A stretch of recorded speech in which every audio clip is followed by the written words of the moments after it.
जी next अब हम start करते हैं इसमें सिंगल पेमेंट।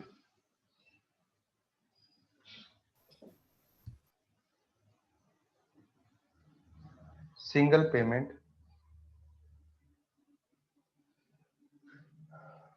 कैसे कैलकुलेट करते हैं, या हम सिंगल पेमेंट भी कैसे कैलकुलेट करते हैं। This section discussed the relationship between a sum of money at the present time and its value at some time in the future। यानी आपने अभी जो पैसे कुछ सेव किए हैं, इन पैसों की वेटेज नेक्स्ट फ्यूचर में 1 ईयर या 2 ईयर्स बाद कैसे होगी वो हम देखते हैं। इसके लिए हम कंपाउंड अमाउंट की तरफ जाते हैं, यानी टेक्निक इम्प्लीमेंट करते हैं। ये पूरा एक प्रोसीजर है जिसके थ्रू हम कंपाउंड अमाउंट की तरफ मूव करते हैं। बेसिकली इसमें हमारे पास जो हम लिखते हैं टोटल अमाउंट यानी कंपाउंड अमाउंट जो कि एस से रिप्रेजेंट करते हैं, हम इसको लिखते हैं P plus I of P.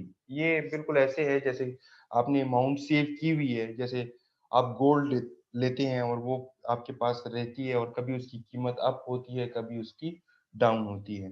तो इस फार्मूले में जब हम इसको यूज करते हैं तो पी आपका प्रिंसिपल अमाउंट होता है, आई इंटरेस्ट रेट पर कंप्यूटिंग पीरियड, कितने पीरियड के लिए आप निकालते हैं, आई आपका ये है। एन जो है पहले हम कर चुके हैं कि कौन सी पीरियड के लिए है, एस जो है वो टोटल आपका कंपाउंड है। तो ये हमारे पास एक फार्मूला है जिसको हम कंपाउंड करते हैं, यानी कंपाउंड इंटरेस्ट के लिए, कंपाउंड टोटल अमाउंट के लिए हम यूज करते हैं। यहाँ से मैं इसको ऐसे लिख सकता हूँ, जरा देखिएगा आप लोग, S is equal to P one plus I, यानी पी दोनों में से मैंने कॉमन ले लिया। ठीक है, मैंने इसको बोला भी कि एस जो है वो मेरा है कंपाउंड अमाउंट। क्या है मेरे पास, कंपाउंड अमाउंट, यानी वो अमाउंट जो कि मुझे कंपाउंड फॉर्म में सबमिट करनी है आफ्टर 2 पीरियड्स, आफ्टर 4 पीरियड, जितने पीरियड्स की वो बात करता है तो हम वो बात करते हैं, यानी 2 पीरियड के बाद, after compound amount after 2 period. फिर नेक्स्ट आपके पास है, अगर हम बात करें तो राइट साइड पे है P one plus I, that is the compound amount after 1 period. ठीक है, एक पीरियड के बाद जो अब हम पे करते हैं दैट इज हेयर। और इसके साथ साथ हम इसको तीसरे नाम के साथ जोड़ते हैं, that is written as plus, यानी पी जब इसके साथ मल्टीप्लाई हो गया तो कंपाउंड अमाउंट आफ्टर 1 पीरियड, और पी जब आई के साथ मल्टीप्लाई होगा तो ड्यूरिंग द सेकेंड पीरियड, तो ये होगा during the second period that amount as I have to pay, यानी जो इंटरेस्ट के साथ इंटरेस्ट अर्न हुआ है सेकेंड साल का, वो मुझे इसको सबमिट करना है।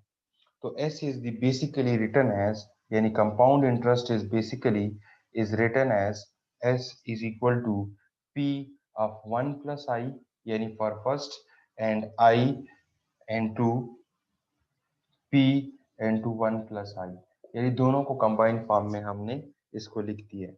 तो हम क्या कहते हैं कि कंपाउंड इंटरेस्ट जो है वो एक जो है वो 2 पीरियड्स के लिए कंसेक्टिव हम ले लेते हैं, और दूसरा हम राइट साइड पे 1 पीरियड के लिए ऐसे ले रहे हैं, और फिर during the second period that is the interest, that interest for the second year जो कि हम उसको पे करते हैं। अब अगर हम इसको सॉल्व आउट करें, यानी इसको सॉल्व करें तो हमारे पास क्या आता है, जरा देखिएगा आप लोग, इन दोनों से कॉमन क्या आता है, ये एक पूरी टर्म है, ये एक पूरी टर्म है, इस टर्म से क्या कॉमन आता है बच्चे बताएं, शाबाश बोले बच्चे, क्या कॉमन आता है, कौन बताएगा। Sir P into 1 plus I। P N to one plus I, so बाकी क्या बचेगा, यहाँ क्या बचा, 1। और यहाँ क्या बचा, 1 आई, देयर इज आई, पहले पे 1 बचा, दूसरे पे आई बचा है। ठीक है, बच्चे अपना माइक ऑफ कीजिएगा। हाँ, तो ये आपका देखें, जब आपने पी वन प्लस आई कॉमन लिया तो यहाँ बचा 1, प्लस का साइन, और ये जब आपने कॉमन सारा लिया तो सिर्फ आई बच गया। ठीक है, तो ये आपका s is equal to P 1 plus I and 1 plus I आपके पास ये बन गया। ठीक है, तो मैं इसको लिख सकता हूँ here s is equal to P N to 1 plus I का स्क्वायर। ये बेसिकली जनरलाइज फार्मूला बनाने की तरफ जा रहे हैं। किसकी तरफ जा रहे हैं? एक जनरलाइज फार्मूले की तरफ जा रहे हैं कि जी अगर 2 ईयर्स की बात कर रहे हैं तो P is the principal amount, 1 is the standard, मतलब 1 कांस्टेंट होगा, I is the rate, 2 is the period of time, यानी कितने पीरियड के लिए था वो 2 पीरियड के लिए था।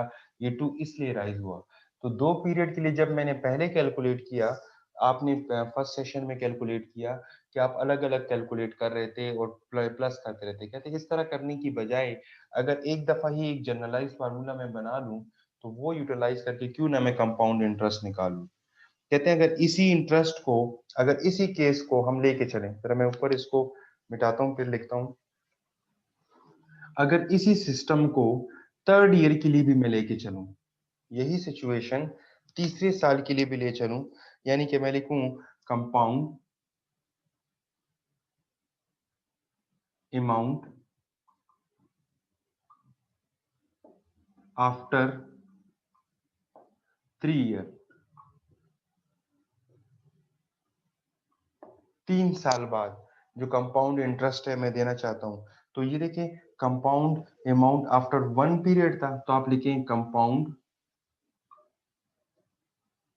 अमाउंट आफ्टर 2 ईयर्स हो जाएगा, क्योंकि पहले 2 ईयर का मैं कैलकुलेट कर चुका हूं। 2 ईयर्स और प्लस ये लिखा हुआ है इंटरेस्ट, मैं आसान वर्ड में लिख लेता हूं, इंटरेस्ट,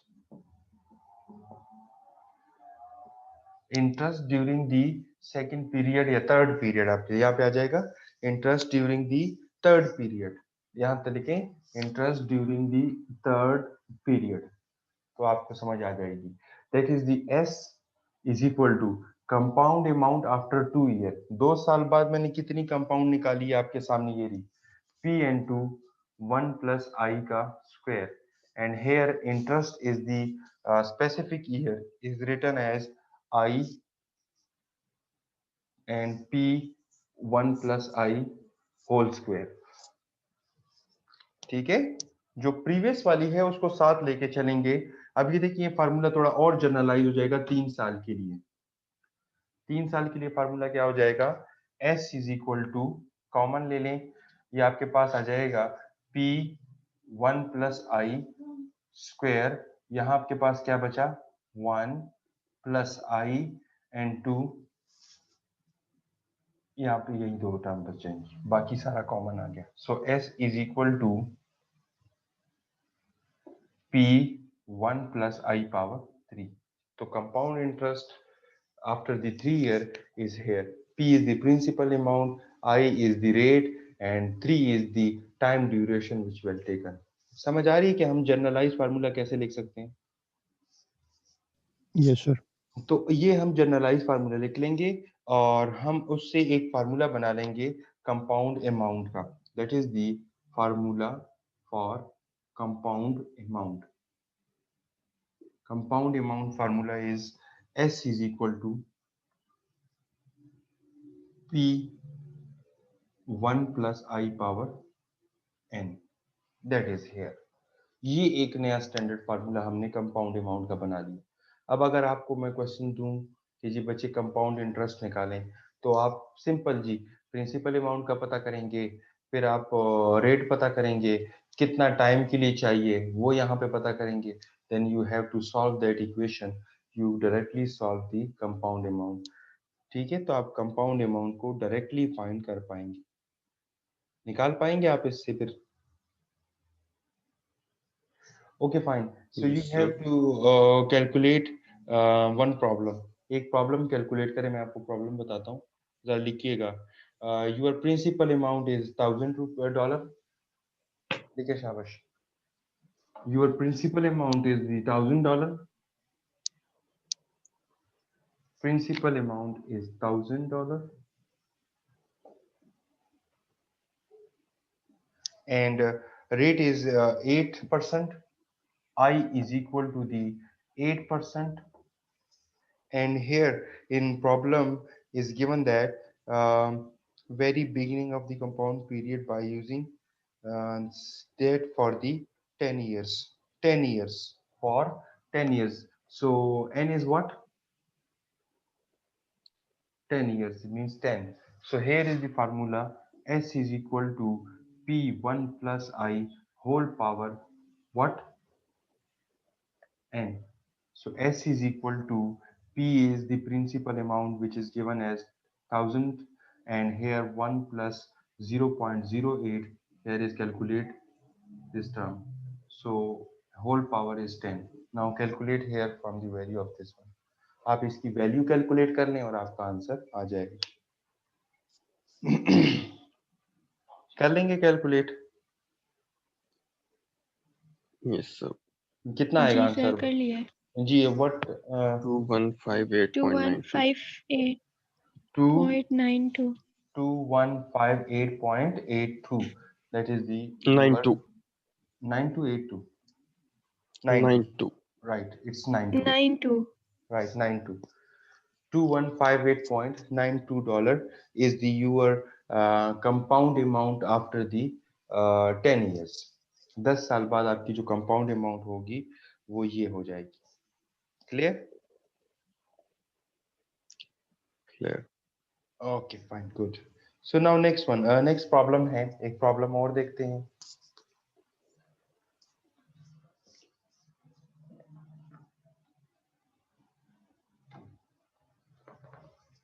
नेक्स्ट प्रॉब्लम में आपके पास है, क्वेश्चन जरा सुनिएगा.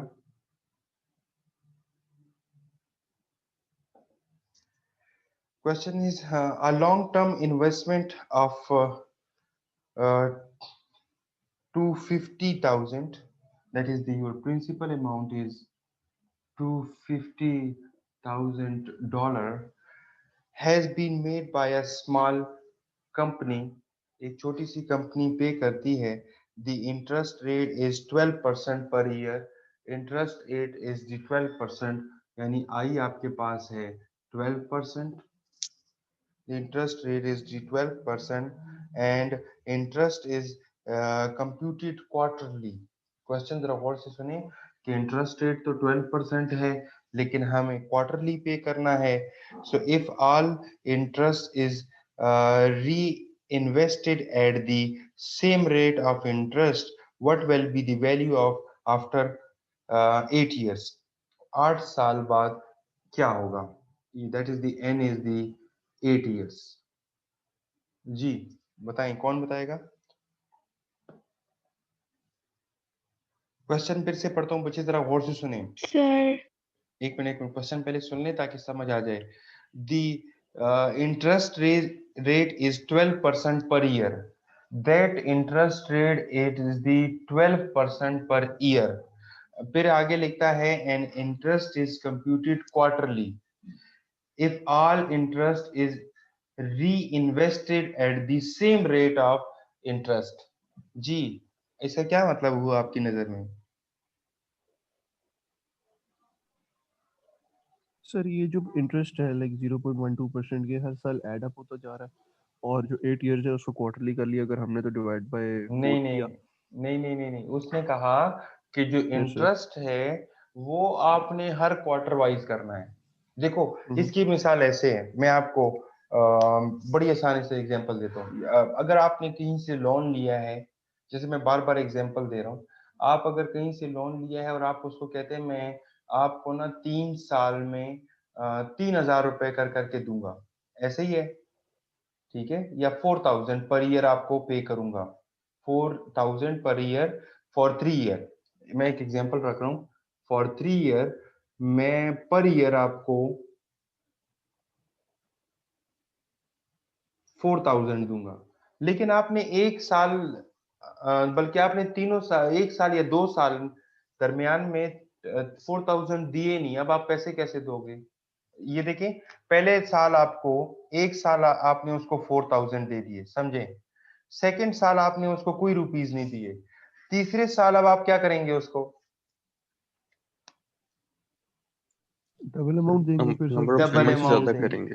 हाँ, आप उसको जो बाकी अमाउंट है वो डबल, वो कहेगा नहीं अब मुझे आपने इस तरह अमाउंट नहीं देनी, अब आप मुझे जो है ना इसको क्वार्टर वाइज दे दें, यानी कि आपको 6 महीने 4000 देने हैं और फिर 6 महीने बाद दोबारा 4000 देने हैं, ताकि वो पिछली अमाउंट पूरी हो जाए। ऐसे ही होता है ना? Yes sir. तो ये उसकी कंडीशन है। यहाँ इंटरेस्ट पे कंडीशन पड़ी हुई है, वो कह रहे हैं कि एनुअल वाइज तो 12% है, लेकिन ये है कि अब मुझे ना क्वार्टर वाइज चाहिए। Interest will be compound change. इसको क्वार्टरली करना है। हाँ, हम जो है ना इंटरेस्ट को चेंज कर लेंगे। जैसे आप कहते हैं that is the 0.12 interest for year, लेकिन आपका फार्मूला है कि जब आप चेंज करते हैं तो फार्मूले की तरफ मैंने जाना था। Interest rate per year divided by a number of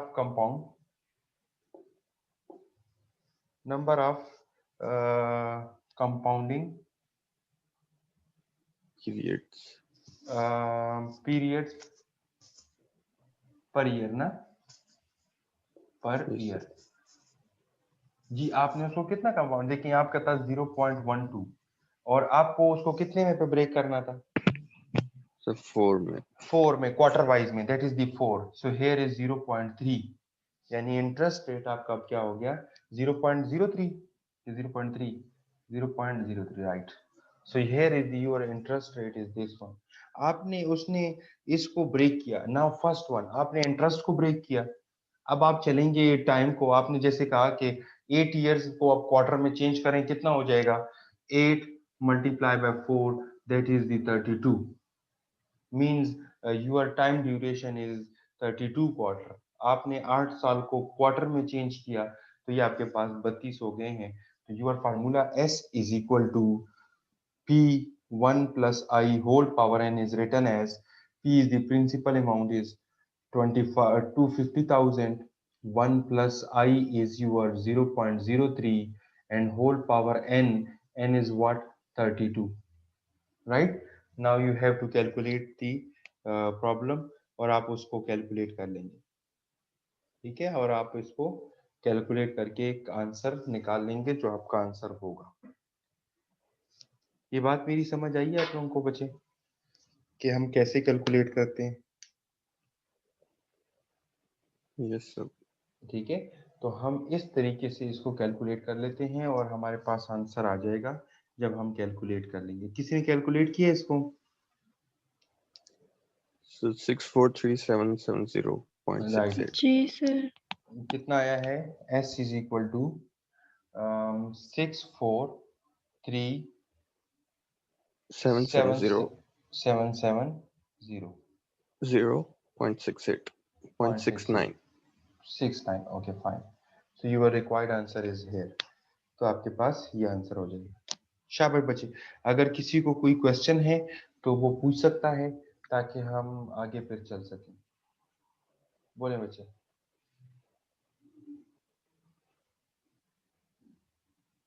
clear है सबको? सर एक साल को अगर क्वार्टरली करें तो उसको डिवाइड बाय 4 करते हैं, 8 इयर्स को मल्टीप्लाई बाय 4 क्यों किए ये समझा देना। बच्चे देखिए, जैसे क्वेश्चन की रिक्वायरमेंट है ना, मैं जरा क्वेश्चन आपके सामने फिर पढ़ता हूँ, जरा सुने। Yes sir please. क्वेश्चन कहता है आपके हमारे पास, कहते हैं a long in term investment of 250,000 has been made by a small company. The interest rate is 12% per year. जो इंटरेस्ट रेट है वो 12% है पर ईयर, ठीक है? यहाँ तक बात ठीक होगी।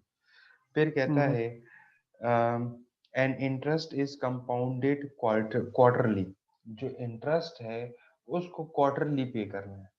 अब यहाँ पॉइंट है ना, जैसे मैंने मिसाल दी है कि सर समझ अगर, आ गया, ओके है। तो वहीं से जब मैं हाँ। इंटरेस्ट को क्वार्टर पे ले गया हूँ, तो फिर मुझे ईयर को भी तो क्वार्टर पे लेके जाना है ना। Exactly sir. तो मैंने इसलिए उसको मल्टीप्लाई बाय 4 कर दिया, 4 कर दिया। ठीक है? हम्म। सो ये आपका फिर कैलकुलेट हो जाएगा, ठीक है? ये इंटरेस्ट रेट और उसका एक क्वेश्चन मेरे पास अगर और मिल जाए तो ज्यादा अच्छा है, ताकि हम इसकी तरफ जाएं। अच्छा, अब जरा आज के लेक्चर का जो इम्पोर्टेंट टॉपिक है, क्योंकि आज मैं प्रेजेंट एनालिटी बताऊंगा और फिर नेक्स्ट लेक्चर में इंशाल्लाह मैं फ्यूचर एनालिटी पे जाऊंगा। ये स्टार्ट करते हैं क्योंकि इसमें इंटरेस्ट और ये चीजें बाकी भी आ जाती हैं। Present value what is the present value, यहाँ पे हम बात करते हैं। कहते हैं कि कंपाउंड अमाउंट फार्मूला, हमने बेसिकली जो कंपाउंड अमाउंट फार्मूला लिखा है ना, that is the S is equal to P 1 plus I whole power N. ठीक है, ये मेरे पास फार्मूला है, S is equal to P 1 plus I whole power N is an equation involving 4 variable. यहाँ 4 वेरिएबल हैं, बच्चे बताएं कौन कौन से हैं। एस पी आई और एन सर। हाँ, एस पी आई और N, very good. So give the value of any 3 of these 4। अगर इनमें से इन 4 में से किसी 3 की वैल्यू हो तो चौथी वैल्यू हम खुद कैलकुलेट निकल कर सकती सकते हैं। राइट, सो कहते हैं the equation can be solve for the remaining variable. To illustrate these points, suppose that a person can invest money in a saving account। जरा क्वेश्चन गौर से सुनिएगा। To illustrate this point, suppose that a person can invest। हम एक ऐसी supposition ले रहे हैं। अपना माइक ऑफ कीजिएगा, किसका माइक ऑन है? माइक ऑफ करें बच्चे, माइक किसका ऑन है बच्चे? हाँ जी, ये आपके पास है। कहते हैं suppose that a person can invested money in a saving account. ठीक है, सेविंग अकाउंट में at the rate of 10% per year compounded quarterly. देखिए 10, जब मैंने आपको स्टार्ट में कहा कि आपको लिखा हो कि 10% या 20% पर क्वार्टरली, तो हमारे पास केस वही मल्टीप्लाई का बन जाता है। ठीक है, कहता है 10% per year quarterly. assume that a person wishes to deposit a lump sum at the beginning of the year and have that sum grow to 20,000 over the next 2 years। चलिए जरा मैं क्वेश्चन को थोड़ा आसान करता हूँ। इसने कहा है कि जी आपका जो सिंपल इंटरेस्ट है दैट इज दी 20,000। ठीक है, मैं लिखता हूँ s is equal to 20,000, that is your the amount. Okay, next मैंने कहा इसने 10 ईयर्स के लिए क्वार्टरली कहा है। n is equal to 10 multiply by 4, that is the 40 as a quarter wise. ठीक हो गया। फिर आगे कहता है, या मैं क्वेश्चन की वो लाइन दोबारा रिवाइज करता हूँ। How much money should be deposit, कितने अमाउंट डिपॉजिट करेगा। उससे पहले हमें कहता है have that sum grow to 20,000 over the next 10 years। The question becomes how much money should be deposit, कितना अमाउंट वो डिपॉजिट करेगा। अब आपके पास क्वेश्चन राइज हो गया। जी बच्चे, कैसे कैलकुलेट करेंगे? सर इंटरेस्ट रेट क्या दिया हुआ है? इंटरेस्ट रेट तो नहीं दिया हुआ बच्चे। मेरे ख्याल में प्रेजेंट या कंपाउंड वैल्यू के लिए इंटरेस्ट रेट की जरूरत ही नहीं पड़ती इस फार्मूले की। देखें इसमें क्या क्या चीजें हैं आपके पास। इंटरेस्ट रेट के बारे में उसने कहा है ना, कि मैंने बोला नहीं इंटरेस्ट रेट आपको बताया नहीं है? बताया है मैंने। 10% पर ईयर्स नहीं बताया मैंने। यस आई सर, लिख भी 10% पर दें ये सर। बताया था। I I is plus 10 equal to मतलब सर 10% मीन 0 पॉइंट कितना 1 पर, है ना। I is equal to 10% is 0.1 per year, ऐसे बोला है मैंने। मैं फिर से रिवाइज करता हूँ, जरा गौर से यस सुनो। सर। क्वेश्चन रिवाइज कर रहा हूँ, सुनिएगा। लिखता है प्रेजेंट केस में suppose that a person can invest money in a saving account at the rate of 10% per year. 10% per year compounded quarterly divided by 4, that gives the, कितना answer देगा 0.1 divided by 4 कितना देगा 0.025। 0.0 कहता है 10% देता है per year, but मुझे उसको क्वार्टरली चाहिए, तो divided by 4 is gives the 0.025। Now फिर आगे कहता है कि जी सेविंग अकाउंट से बात हो रही है, तो कहता है दी सम ग्रो, कहते हैं दी सम ग्रो टू 20,000, यानी आपके पास जो सम ऑफ द अमाउंट यानी कंपाउंड अमाउंट है वो 20,000 है 10 ईयर के लिए, 4 से मल्टीप्लाई करके 40 हो गया। अब बताएं हमें क्या कैलकुलेट करना है।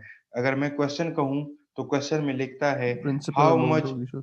जी वो कहते हैं how much money should be deposited, कितनी अमाउंट हम डिपॉजिट करेंगे। So S is equal to here is 20,000 is equal to P is unknown, 1 plus I is 0.025 and whole power n is 40. So how can you calculate the term? कितना आएगा आपके पास ये आ जाएगा इसका आंसर 7,450 आ रहा है टोटल जो है। 20,000 डिवाइड कर दिया उस सेक्शन से जो है, P पी उधर ही रह गया, into 1.025 whole power 40। पावर 40। ठीक है, ये आएगी कैलकुलेट 2 आपने पॉइंट। कैलकुलेट किया इसको, यस सर, ओवरऑल 7,448 आ रहा है। तो ये डिवाइडेड बाय होल पावर 40, तो your principal amount is what 7,448.282 48। 48. आता है कि 62 आता है, आई थिंक 6-1। 61, तो राउंड ऑफ करेंगे 6-2. राइट। सो ये आपके पास आ जाएगा इट इस ड्यूरेशन में 10 साल 10 ईयर्स के लिए। इस फार्मूले को आप ऐसे लेके देखें, फार्मूला जनरलाइज कर देते हैं। अगर मुझे पी निकालना हो तो ये आ जाएगा S divided by 1 plus I power N. ठीक है, अगर मुझे प्रिंसिपल अमाउंट निकालनी हो तो मैं उसको ऐसे लिख सकता हूँ। बात समझ आ गई है? जी बच्चे बताएं, शाबाश। किसी का कोई क्वेश्चन हो? क्वेश्चन में सर ये था ना 10% इंटरेस्ट क्वार्टरली वाला था, कंप्यूटेड क्वार्टरली। जी अच्छा ठीक होगा सर। ठीक है। हाँ जी, किसी और का कोई क्वेश्चन हो तो बताएं ताकि हम इसको क्लियर करके आगे चलें।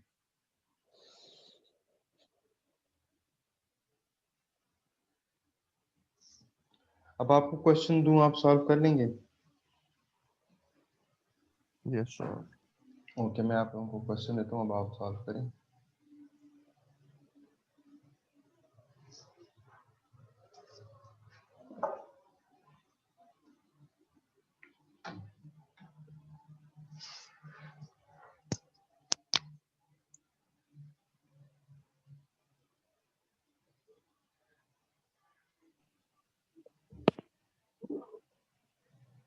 जी क्वेश्चन सुने, आप खुद करेंगे सॉल्व, ठीक है? मैं क्वेश्चन लिखता हूँ, फुल क्वेश्चन लिख लेता हूँ ताकि आपको खुद भी जज करना हो कि कौन सी प्रिंसिपल अमाउंट है, क्या चीज है। अ sum of 8,000 is invested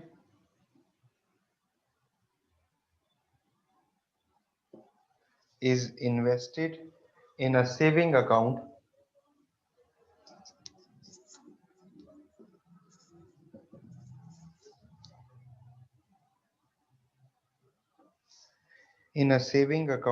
which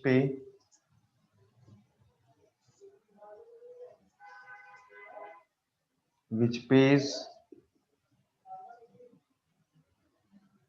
interest at a rate of 9%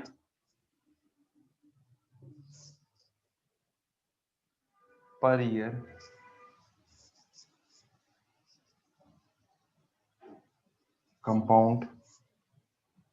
compounded annually.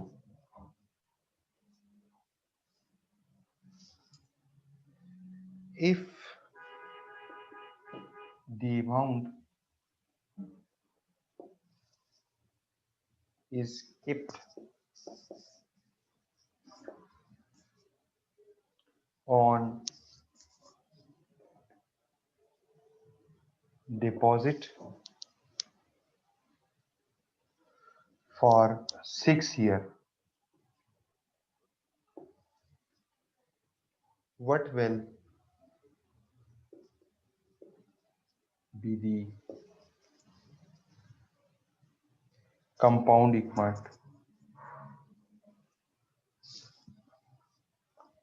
amount equal? ये क्वेश्चन है आपका, और साथ में लिखा है how much interest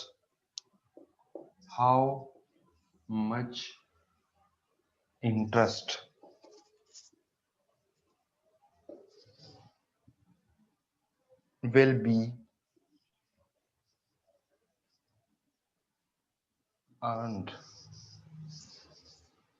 during the 6 year. चलो शाबाश बताएं। इसलिए मैं क्वेश्चन बोलता हूँ ना कि प्रोसीजर या क्वेश्चन प्रोसीजर बताएं या आंसर बताएं? प्रोसीजर भी बताएं, पहले स्टार्ट करें आप प्रॉब्लम के कैसे सॉल्व करेंगे आप, चीजें आइडेंटिफाई पहले करवाएं एक एक बच्चा जी। A sum of $8,000 is invested in a saving account, what is the $8,000? S हो गया सर सम आपका 8,000। प्रिंसिपल अमाउंट है। ये प्रिंसिपल अमाउंट कैसे, प्रिंसिपल अमाउंट प्रिंसिपल अमाउंट कैसे sum of सेविंग अकाउंट है, वो कहता है जी sum of 8,000 is invested in a saving account. Okay sir. ठीक है चले आगे चले। अभी जो रिसेंटली हमने लिखा था उस क्वेश्चन में हमने क्या लिखा था, जब 20,000 के बारे में हम कह रहे थे, ये लिखा था ना हमने सर 20,000 के बारे में हम, बोलो बच्चे। सो वो 20,000 हमें चाहिए था, लाइक 10 साल बाद चाहिए था। ये हम अभी at the present 8,000 deposit invest कर रहे हैं ना, that is the principal amount. Exactly. So 8,000 is the अच्छा, प्रिंसिपल सही। Amount, 8,000 is the principal amount that is we paid to client at the initial time, which pay interest at a rate of 9% per year. What is this? I What is this? ये क्या है आपके पास? Interest rate. Per year. Okay. So computed annually. Annually mean per year is the 9% is the 0.09, right? If the amount is kept on deposit for 6 years, that is the what? 6 year is what? So time period n. Time period n. N uh What गया। will be the compound amount period. equal? ये देखिए question से पता चल रहा है compound amount हमें निकालनी है। So now you have to find the compound amount with the using, पहले इसका आंसर दे दें, निकालें शाबाश। लिखें जी s is equal to p bracket 1 plus i whole power n. So now you have to compute the total amount, compound amount। Calculate करें कितना आता है आपके पास? 13,460. Okay, 13,000 0.80. students. Okay, fine. So now here, so going to the second problem, how much interest will be earned during the 6 years? How can you find the interest? First, you So can P find minus capital नहीं S No. minus P. S minus P, right? So जो हमारे पास compound amount total आई है, उसमें से principal amount निकाल लें, that will be your interest for the 6 years. ठीक है? Okay fine, I want to change the question here. मैं अगर क्वेश्चन को थोड़ा सा चेंज करूं, यहां तक मेरा क्वेश्चन सेम है, मैं यहाँ सवाल करता हूँ how much interest will be earn during the 3 years. मैंने क्वेश्चन चेंज किया। सर पहले हम उसी फॉर्मूला में n की जगह 3 लिख देंगे और फिर उसको भी जो आंसर आएगा उससे हम p माइनस कर लेंगे। इतना लंबा जाने की आपको क्या जरूरत है? Your interest formula is simple is here, interest का सर सिंपल हाफ फार्मूला कर दे फिर उसको। नहीं, ऐसे नहीं कर सकते क्योंकि वो इंटरेस्ट उस पर इम्प्लीमेंट हो रहा है। ये बताएं कि वो हमने वो पढ़ा था इंटरेस्ट का फार्मूला स्टार्ट में PIN पढ़ा था आज। Yes sir. बिल्कुल पढ़ा था। सो उसी पे कर रहे हैं डायरेक्ट, इससे अच्छा नहीं है कि हम डायरेक्ट निकाल लेंगे? ठीक है ना, प्रिंसिपल अमाउंट रेट मेरे पास है, n आपके पास 3 हो जाएगा, 6 की जगह 3 हो जाएगा, तो हम निकाल लेंगे कि नहीं? तो उससे क्या आंसर आएगा? नहीं, वो तो मैंने खुद से क्वेश्चन क्रिएट किया है, उससे इंटरेस्ट आ जाएगा। मैंने जो सवाल किया है how much interest will be earn during the 3 years, 3 साल में हम्म, इंटरेस्ट कितना होगा। तो वो तो ये तो मैंने खुद से क्वेश्चन बनाया ना कि अगर मैं इस 6 ईयर को प्रीवियस के साथ ना अटैच करूं, जैसे मुझे आप लोगों ने कहा कि अगर मुझे 6 ईयर का निकालना हो तो compound minus principal amount that will be the gives the interest. मैंने क्वेश्चन चेंज किया, अगर मुझे इंटरेस्ट 3 साल का चाहिए हो और कंपाउंड मुझे 6 साल का चाहिए हो तो वो दोनों डिफरेंट हो जाएंगे। तो इससे अच्छा है कि मैं इंटरेस्ट पे अपना वाला फार्मूला लगाऊं। सर वो सिंपल के लिए और कंपाउंड के लिए सेम रहता है फॉर्मूला इंटरेस्ट कैलकुलेट करने के लिए, देखिए जो पहले जो वाला फॉर्मूला है। वो तो मुश्किल नहीं है। अब मैंने आपको जो पहले वाला फार्मूला बिल्कुल सिंपल निकाला था, लेकिन ये आपके पास जो है वो प्रेजेंट अमाउंट है, ठीक है। और जी वो जो हमारे पास था ना जो मैंने लिया था, वो मैंने स्पेसिफिक 3 के लिए लिया था, याद है वो जो मैंने कहा इसको डायरेक्ट भी कर सकते हैं क्वार्टर से मल्टीप्लाई, और आप जो है अलग से भी कर सकते हैं, जो पहली वाली एग्जांपल मैंने की थी स्टार्ट में PIN से, उसमें सर, आपने अगर देखा था। इसको हम हाँ बोलो बोलो बोलो। तो बोले आप, नहीं आप बोलो बच्चे, क्वेश्चन करो आप। सर मैं कह रहा था अगर हम इसको कैलकुलेट करके देख लें कि क्या बन रहा है।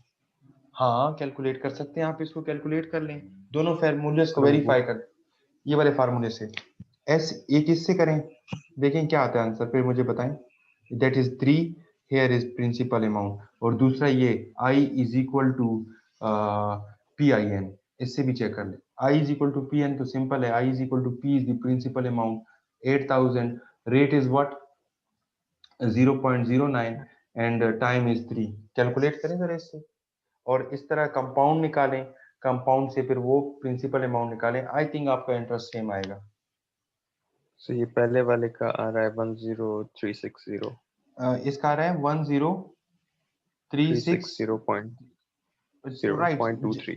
ओके फाइन, पॉइंट के बाद आप देख लेंगे, इतना फर्क नहीं पड़ता पॉइंट के बाद, ये आ गया। फिर इसको ना इसमें से ये निकालो 8000 कितना आएगा।